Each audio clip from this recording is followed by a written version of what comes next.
can avoid what we saw last year with just one poor quarter bringing down the long-term track record. Can I ask a question that's relevant to this point?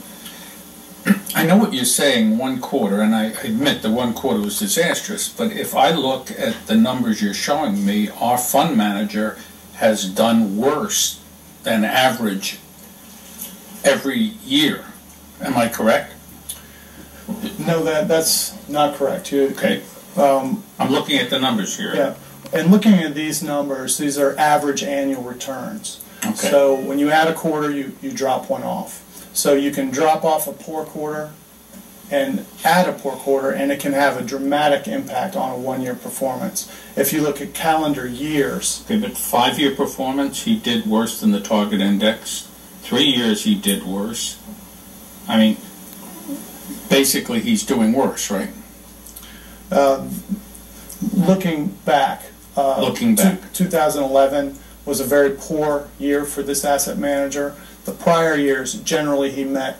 Did he exceed ever? Yes, he did exceed in some time periods. However, this is the data the board is looking at, and because of that, they're taking money away from that asset manager and hiring new advisors, keeping him, that manager, just for his core competency, what he's done the best in, and really funding other specialists with the hopes of improving returns going forward. And I guess this leads to my question. Do you believe that we, that pension board members, that as pension boards, we should be more activist in terms of getting rid of poor performing managers?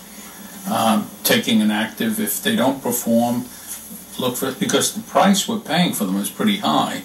And I mean, when I see a guy that isn't, I expect when I'm hiring a manager and paying him pretty good money, and he's not equaling the average return of stocks, why am I doing that? Yes, I could get a dartboard or buy a, what are those funds where you buy one of everything? Mm-hmm. And somebody's getting paid whether we make money or not. Right. Yes, I agree with you, sir. One of the things the board did do in 2011 was develop an investment policy. All the asset managers, the existing and the new, have to sign that document, and it does have performance expectations. If they don't perform relative to set criteria, we have a process in place to move on, to replace them and find another advisor. And who manages that? The board manages them?